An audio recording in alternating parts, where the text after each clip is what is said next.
Assalamualaikum warahmatullahi wabarakatuh. Di sini saya akan menjelaskan tentang perkembangan kognitif. Jadi, pengertian perkembangan kognitif merupakan perkembangan dari pikiran. Pikiran merupakan bagian dari otak, bagian yang digunakan untuk bernalar, berpikir, dan memahami sesuatu. Jadi, setiap hari pikiran anak berkembang ketika mereka belajar tentang sesuatu yang ada di sekitarnya, seperti belajar, berkomunikasi, dan membaca.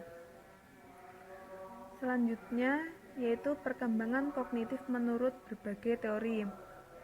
Yang pertama yaitu teori perkembangan kognitif Vygotsky, yang kedua teori perkembangan kognitif Lewin, dan yang ketiga yaitu teori perkembangan kognitif Gestalt. Yang pertama yaitu teori kognitif menurut Vygotsky.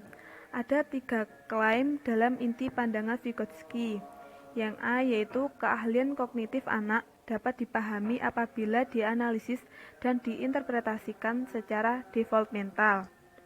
Artinya yaitu memahami fungsi kognitif anak dengan transformasinya dari bentuk awal ke bentuk selanjutnya. Yang B yaitu kemampuan kognitif dimediasi dengan kata, bahasa, dan bentuk diskursus yang berfungsi sebagai alat psikologis untuk membantu dan mentransformasikan aktivitas mental.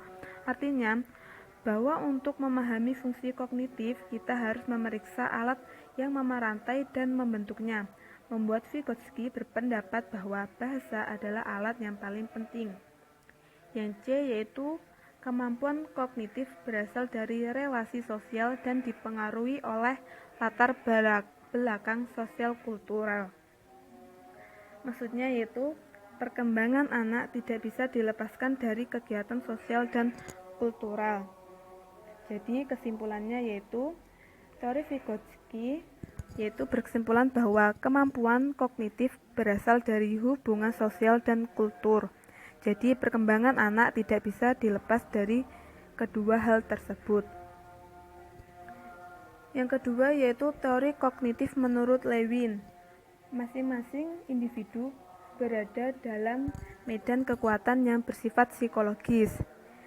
Misalnya, orang-orang yang dijumpainya, objek material yang ia hadapi, serta fungsi kejiwaan yang ia miliki. Jadi, belajar berlangsung sebagai akibat dari perubahan dalam struktur kognitif.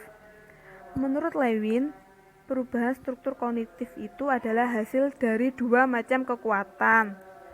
Yang A yaitu struktur medan kognisi, yang B yaitu kebutuhan motivasi internal individu. Jadi, teori Lewin berkesimpulan bahwa masing-masing individu berada dalam medan kekuatan yang bersifat psikologis. Medan di mana individu bereaksi disebut life speech. Belajar berlangsung sebagai akibat dari perubahan dalam struktur kognitif. Yang ketiga yaitu teori kognitif menurut Gestalt. Belajar pada hakikatnya perubahan struktur kognitif. Jadi, perbuatan belajar itu tidak berlangsung seketika, tetapi berproses kepada hal-hal yang esensial, sehingga aktivitas belajar itu akan menimbulkan makna yang berarti. Adapun prinsip-prinsip belajar teori Gestalt adalah yang pertama, belajar berdasarkan keseluruhan, yang kedua, belajar adalah suatu proses, dan yang ketiga, siswa sebagai organisme keseluruhan. Jadi, teori Gestalt berkesimpulan bahwa belajar pemahaman merupakan bentuk utama aliran ini, di mana kondisi pemahaman tergantung pada kemampuan dasar seseorang, pengalaman masa lampau yang relevan, dan pengaturan situasi yang dihadapi. Sekian dan terima kasih, semoga bermanfaat. Wassalamualaikum warahmatullahi wabarakatuh.